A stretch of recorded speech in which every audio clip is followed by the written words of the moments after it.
You know that very specific feeling when you decide to do a little spring cleaning? Oh, yeah. And I don't mean like scrubbing the baseboards or organizing the garage. I mean in your code base. Right. You're sitting there, maybe sipping a coffee, looking at your test suite, and suddenly you just stop and think, wait a minute. I have written this exact same logic like 3 times in the last hour. The dreaded duplication. It is. Yeah. It's the itch that every developer eventually has to scratch. It starts as a shortcut, and it ends up being a maintenance nightmare. Exactly. And today, we are scratching that itch. We are diving into a really specific, really elegant case of code refactoring. Mm-hmm. We're looking at how to clean up Hspec tests in Haskell using local helper functions. Sounds niche, I know. Haskell, Hspec, CLI testing, it's a mouthful. But the principles here about scope, about readability, and about how we communicate with our future selves through our code, those are absolutely universal. That's a great point. Whether you write Python, Java, or just, really organized emails, there is something here for you. We are pulling this from a fantastic source. It's a blog post from kianmeng.org titled Notes on Haskell Programming, Part 47. Okay. It was published just recently, February 2nd, 2026. The author goes by Ang, and he describes himself as an old software plumber. I absolutely love that title, Old Software Plumber. Me too. It suggests a very pragmatic, hands-on approach. Plumbing isn't about the flashy front end or, the marketing buzzwords. It's about the infrastructure. It's about making sure the data flows correctly and nothing leaks behind the walls. And today, Ang is fixing a leak, or rather, improving the flow in this project called X2 eBook. Right. It's a CLI tool designed to convert Chinese TXT novels into ebooks. Which is a fascinating use case in itself. Taking raw text files and structuring them into a consumable format is exactly the kind of data plumbing that, well, it requires a robust tool. Right. But the problem he ran into is one we've all faced. He updated the tool to improve the user experience. Mm-hmm. Originally, you probably had to type specific commands. He changed it so that if a user runs XS2 ebook without typing any arguments, it automatically shows the help message.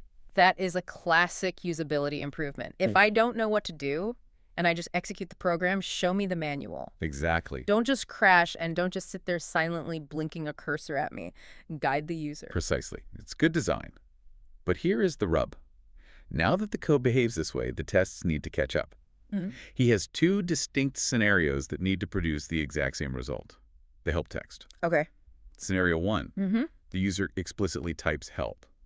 Scenario 2, the user types nothing at all. And that is where the duplication trap just opens right up.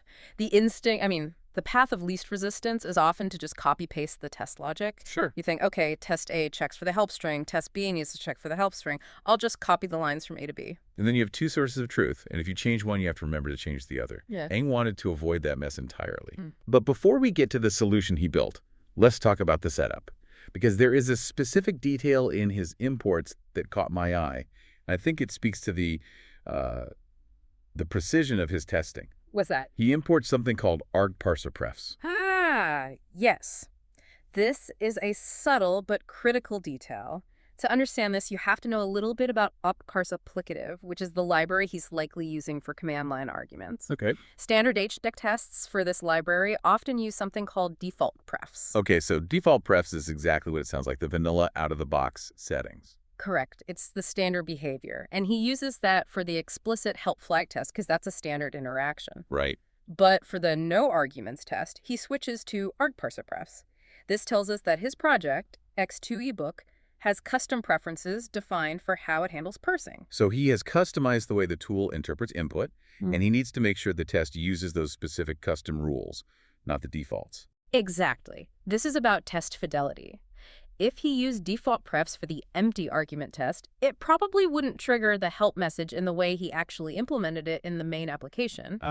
He's not just testing, does it print text? He's testing, does my specific configuration verify the input correctly? That is a really important distinction. He is ensuring the test runner views the application through the exact same lens as the real runtime environment. It prevents those, works on my machine or works in the test suite but fails in production moments. So we have these 2 tests. They rely on slightly different parser preferences, one standard, one custom, but they need to assert the exact same outcome, a specific set of help strings. Right. This is where the star of the show enters, the expect help function. This is the refactoring solution. Instead of writing out the assertion logic twice, once for the flag and once for the empty input, he wraps it in this single function. But he doesn't just throw this function at the top of the file, right? He puts it somewhere very specific. And I feel like this is where that plumber mindset really shines. That's the aha moment of this post. He defines expect help inside the do block of his describe group. Okay, let's unpack this for the listener who might not be looking at Haskell code every day.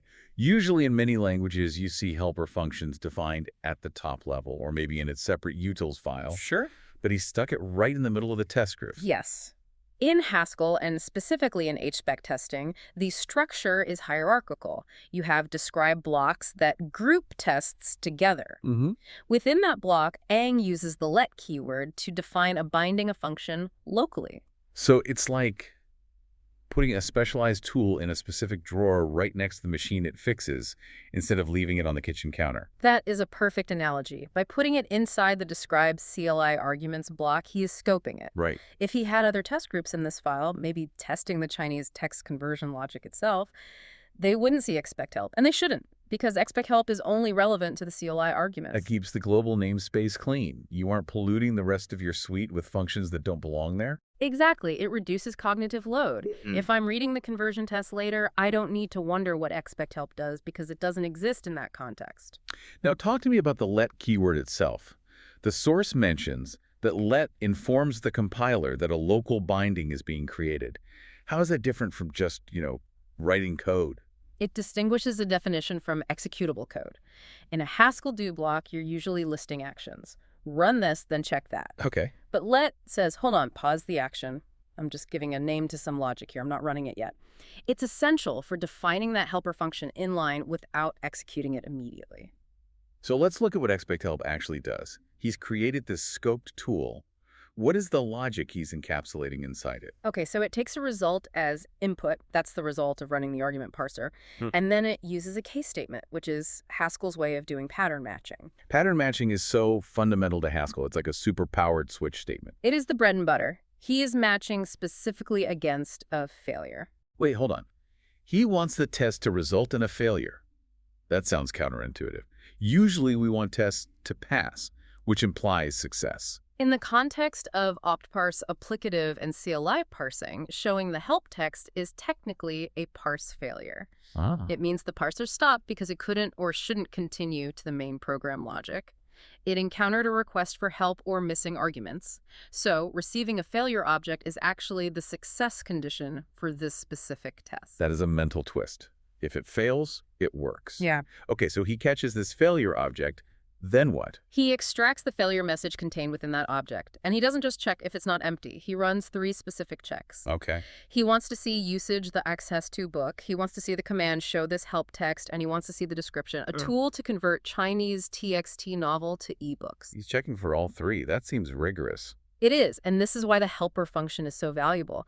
Imagine verifying those 3 specific strings in 2 different places. If you decide to change the description of your tool next week to a tool for converting novels, you have to remember to update it in both tests.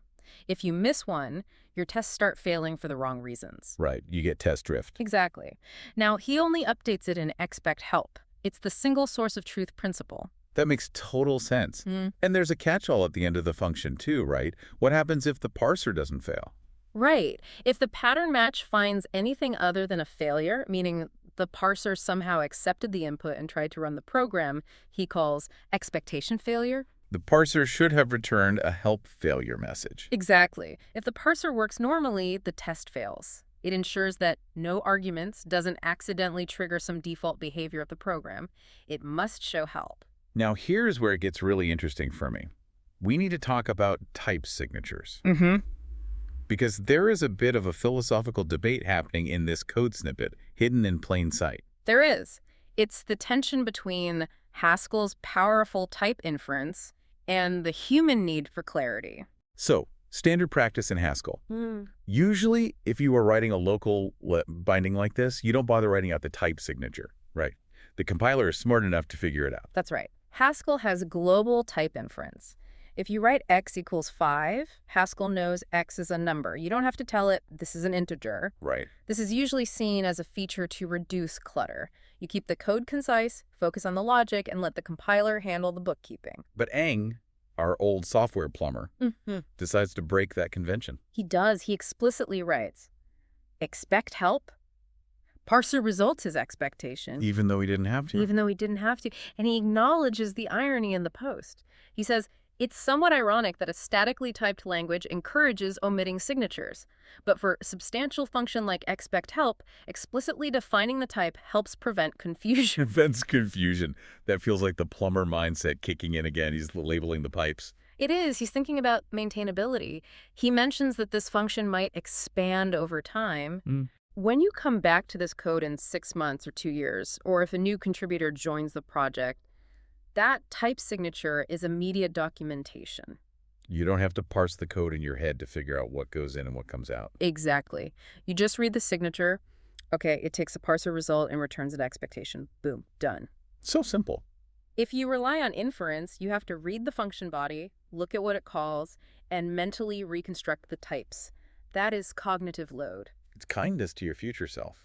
It's sacrificing a tiny bit of brevity now, writing one extra line to save a lot of headache later. It is. It's prioritizing clarity over brevity. Right. And in a complex system, clarity is almost always the better bet. I want to zoom out a little bit now. We've been deep in the do blocks and the let bindings. But I want to talk about Ang himself. Okay. Because this blog isn't just code. It's called Notes on Haskell Programming, but looking at the source, that's just one category. Oh, it is really a journal of a life lived curiously. The sidebar is a goldmine. It is extensive. We are talking about notes on gardening, specifically tropical plants and cacti, notes on photography, focusing on urban wildlife. Don't forget the fish keeping. Betta spawn logs. And dieting, meditation, home improvement. He even has notes on guitar. It paints a picture, doesn't it? This isn't just a coder who lives in a dark room. This is a learner, a polymath. How do you think that mindset, the guy who tracks betta fish spawning and photographs urban wildlife, how does that translate to the code we just looked at? I think it's all about observation and care for systems. Whether you are maintaining a planted aquarium or a code base, you are managing an ecosystem. You have to pay attention to the details. You do. You have to notice when things are repetitive or inefficient. You have to notice when the water chemistry is off or when the code is getting smelly with duplication. And crucially, you have to have patience. Patience. Absolutely. Refactoring a test suite to use a local helper function isn't something you do if you're rushing to ship a feature by 5:00 p.m. just to get it done. It's something you do because you care about the craft. You want the structure to be sound. It brings us back to that tagline. Musings of an old software plumber. The metaphor works on so many levels. Plumbing is infrastructure. It's hidden behind the walls. Most people don't notice it until it breaks. True. Nobody compliments you on your pipes working, but they definitely yell when they leak. Exactly. Tests are the plumbing of software. Users don't see your Hspec tests. They don't care that you used a local let binding. They don't care if you wrote the type signature. But if you don't do those things, the system rots. The pipes burst. The house floods with bugs. So Ang is out there, tightening the valves, replacing the rusty pipes, making sure XS2 ebook flows smoothly. And documenting it. That's the other part. He's sharing these notes. He's not writing a textbook. He's writing field notes. Here's what I found today. Here is a better way to hold the wrench. I love that. Here's a better way to hold a wrench. That is exactly what this expect help function is. It's a better wrench. And the specific lesson about argparser prefs is like saying, make sure you use the right washer for this specific faucet or the pressure won't be right. So if we recap the technical takeaways here for our listener, the better wrench blueprint, we've got the power of local helper functions to adhere to the DRY principle. Don't repeat yourself. But scoped correctly, using let inside the describe block so you don't pollute the rest of your suite. Keep your tools organized. We got the importance of testing your specific configuration using argparser prefs when you have custom CLI behavior, ensuring your test matches your app. And we have the trade-off between type inference and explicit type signatures. Just because the compiler knows what the type is doesn't mean the human reading it later will. Be explicit when it adds clarity. It's a lot of wisdom packed into a short blog post about a CLI tool. That's the beauty of these deep dives. You pull on a loose thread like a refactored test and you find a whole philosophy of software development attached to it. And a guy who loves cacti. And cacti, which frankly requires a similar level of careful handling as Haskell code. Prickly if you handle it wrong. Exactly. You have to approach it with respect. You know, this brings up a question for you listening right now. Ang made a conscious choice to be ironic and write out that type signature for the sake of clarity. He sacrificed a tiny bit of brevity for a lot of long-term readability. It's a trade-off we face every day, inside and outside of code. So here is the thought to chew on. In your own work, whether you're writing code, drafting emails, building a shelf, or organizing your own beta spawn logs, where are you sacrificing clarity just to save a few seconds or a few lines of space? Is less clutter always better? Or does being explicit now save you from a massive headache down the road? Maybe we should all be a little more like the old software plumber. Fix the leaks, document the work, and maybe check on the plants while we're at it. Sound advice. Thanks for joining us on this deep dive into the mind of Ang and his XS2 ebook project. We'll see you next time. Keep learning.